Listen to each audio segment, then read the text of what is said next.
বলছে তোমার নানি বাড়ি যাবো, তোমার চাল নিয়ে আম্মু আবার চলে আসবো। বাপের বাড়িতে যাওয়ার কথা বলে পরকীয়া প্রেমিকের হাত ধরে চলে গেলেন 3 সন্তানের জননী স্বর্ণা আক্তার। এমন একটি ঘটনা ঘটে গেছে পরশুরাম উপজেলার উত্তর গুথুমা 8 নং ওয়ার্ড তাকিয়াপাড়ায়। বলছে তোমার নানি বাড়ি যাবো, তোমার চাল নিয়ে আম্মু আবার চলে আসবো। তারপরে আমি বলছি যে বাবাকে লাগাই দিবো, তুমি কার সাথে কথা বলে? বলছি তোকে কোবায় দাঁড়ায় যাবো। তুমি জানতে তোমার আম্মু যে অন্য কারোর সাথে কথা বলতো? জি। আচ্ছা, যখন তুমি জেনে গেছো তখন তোমার আম্মু তোমারে কি বলছে? বলছে কি ওকে বলবি না, তোকে দাঁড়ায় যাবো। স্বর্ণা আক্তারের কুকীর্তির কথা তার বড় মেয়ে নাইমা আক্তার জেনে গেলে তাকে বিভিন্নভাবে ভয় দেখায় এবং মেরে ফেলার হুমকি দেয়। আলোক কোনো যোগাযোগ নাই, যুদ্ধা বুঝছেন না, তো ভিন্ন আলোক অতটা নাই।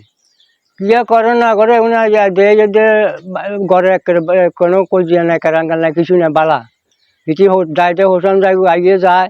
এবার কিও এবার আমার না এগুলো চাইবে কোনো ছোটো মোটো এগুলো চিন্তা করি চান 90,000 টাকা সমিতির জন্য আমার ঘর বান বেলা বুঝছেন না, এই টাকাগুলো লই গেছে কই, এই টাকা লই গেছে কই। স্বর্ণা আক্তারের বাপের বাড়ি পরশুরামের রাজুসপুর গ্রামে। 9 থেকে 10 বছর আগে নূর আহমেদের ছেলে মুসা মিয়ার সাথে স্বর্ণা আক্তারের বিয়ে হয়। তাদের সংসার জীবনে 3টি মেয়ে সন্তান রয়েছে। রং নাম্বারে হের লগে বলে 1000 টাকা ফাটাইছে, রং নাম্বারে আইছে, টাকাগুলা ফিরত চাইছে। হে ফিরত চাওয়ার হরে কয় টাকাগুলো আমি ফিরত দিয়ে দিমু, কোন নাম্বারে দিতাম। বলছে যে নাম্বারে টাকা গেছে হে নাম্বারে টাকা ফাটাই দেন।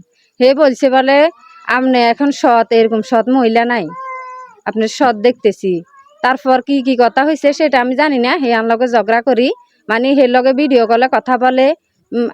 আমার বাইর খুঁজা বলছে সারাদিন কথা বলে, শুই শুই ওই রাস্তার যায় কথা বলে, রোডে ঘাটে যায় কথা বলে, ছেলের সাথে রুমে বসে বসে কথা বলে। বাসুরের মেয়েরে ফাতা আনতে বলে, ঘর কুড়াইতে বলে, পানি আনতে বলে।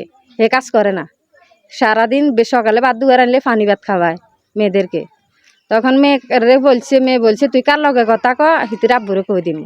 কইছে আব্বুরে কইলে যাব গুল তোরে, যাব বস্তা ভরি হালাই দিমু কইছে আরে মাইয়া আর কয় ন কালকে জন আসে না, কয় চাচি আম্মু আইয়ে নাকা, কই চলি আইব।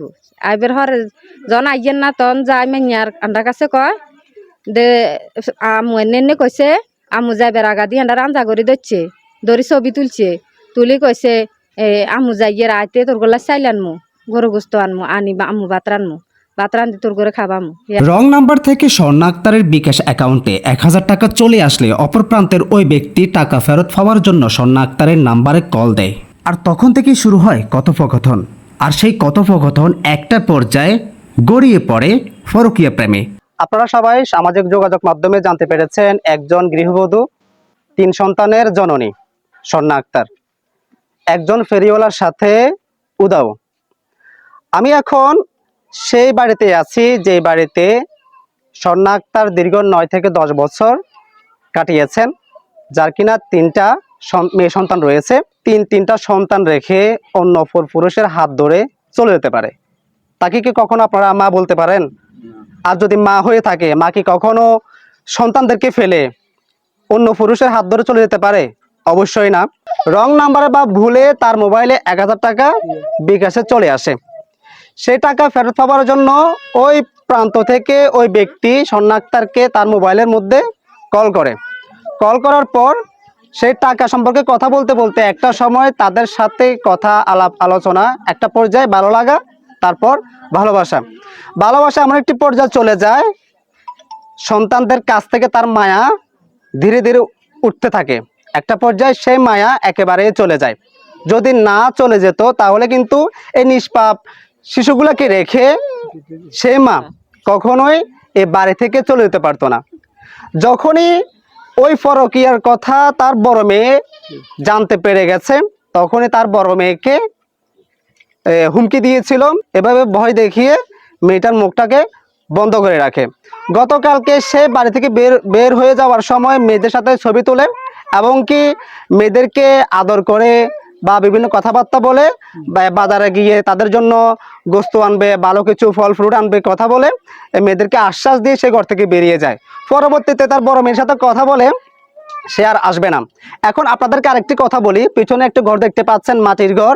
আসলে বর্তমান যুগে কিন্তু এরকম ঘর খুব কম দেখা যায়। আসলে মূল কথা হচ্ছে এই মুসা মিয়াকে মূলত তার পছন্দ হয়নি। মূল কথা হচ্ছে এই জায়গায় তার পছন্দ হয়নি। আমি আপনাদেরকে সেই মহিলা ছবি দেখাচ্ছি। এটি হচ্ছে সেই মহিলা, স্বর্ণা আক্তার। ওনার থেকে সম্ভবত হাইটে একটু লম্বা বা একটু দেখতে সুন্দর হতে পারে, এই জন্য তাকে পছন্দ হয়নি। এখন যেহেতু পছন্দ হয়নি, আমার একটি কথা হচ্ছে এটা হচ্ছে সাধারণ পাবলিকের কথা, যদি পছন্দ না হয়ে তাকে বিয়ের পর সে চলে যেতে পারতো, সন্তান জন্ম দেওয়ার আগে সে চলে যেতে পারতো। কিন্তু 3টা সন্তান দুনিয়াতে এনে 3টে সন্তানকে মানে এতিম করে বা একেবারে রাস্তায় বসিয়ে দিয়ে সে মা কিভাবে চলে যেতে পারলো।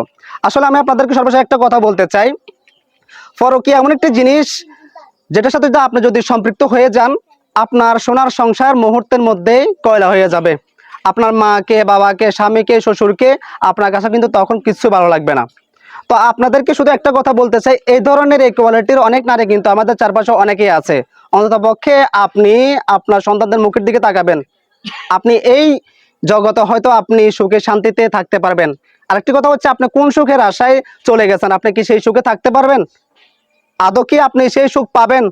নাকি যার হাত ধরে আপনি চলে গেছেন সেও আপনাকে ব্যবহার করে লাস্ট পর্যন্ত ডাস্টবিনে ফেলে দিবে? সর্বশেষ একটি কথা হচ্ছে, যাদের কাছে এরকম কোমলমতি শিশু রয়েছে তারা অন্তত পক্ষে সন্তানদের মুখের দিকে তাকিয়ে সংসারটা কন্টিনিউ করে যাবেন, কখনো পরকীয়া নামক সেই দোজখের মধ্যে পা রাখবেন না। ফেনীর পরশুরাম থেকে ইয়াকুব নবী রিয়াজ, ফেনী সমাচার, ফেনী।